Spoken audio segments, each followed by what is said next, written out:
Good morning friends, welcome mister রান্নাঘর থেকে।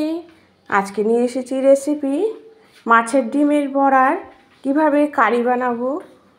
অবশ্যই দেখতে থাকুন, এটা খেতেও খুব ভালো হয়। আমি ডিমের সাথে নিয়েছি একটু আটা, তার সাথে ধনেপাতা, পেঁয়াজ কুচি, লঙ্কা কুচি। আপনি আপনার মনের মতো বড়াতে যা যা দিতে চান সবই দিতে পারেন।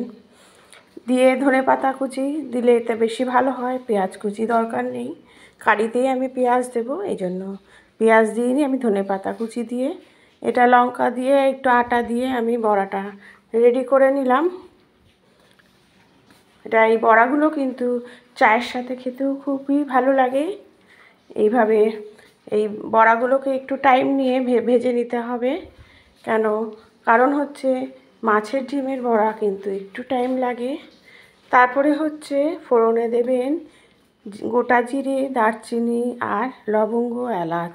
দেওয়ার পরে আমি ছোটো ছোটো করে আলু কেটে নিয়েছি আর পেঁয়াজ কুচি নিয়েছি। নিয়ে পেঁয়াজ আর রসুন আর আদা দিয়ে এটা একটু হলুদ দিয়ে আলুটাকে আমি ভেজে নেব। আলুটা ভাজতে ভাজতে পেঁয়াজটাও ভাজা হয়ে যাবে। সব ভালো করে একটু নাড়িয়ে নিচ্ছি। সব কিছুই আমি কুচি দিয়েছি, কারণ এতে স্বাদটাও ভালো লাগবে। দেখুন মশলাটা কত সুন্দরভাবে কষে গেছে। নুন হলুদ তো দিতেই হবে পরিমাণ মতো।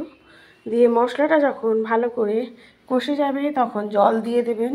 জল দেওয়ার পর বাটি ধোয়া যে জলটা সেটাও দেবেন, এতে কিন্তু টেস্টটা আরও ভালো হয়। তারপরে মাছের ডিমগুলোকেও দিয়ে দিচ্ছি, তার সাথে একটা পটকা ছিল সেটাও দিয়ে দিলাম। দিয়ে যখন ভালো করে ফুটে যাবে,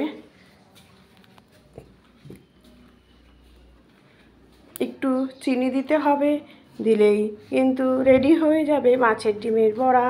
কেমন লাগলো কমেন্ট করবেন, বেল আইকনটা প্রেস করবেন। Thank you.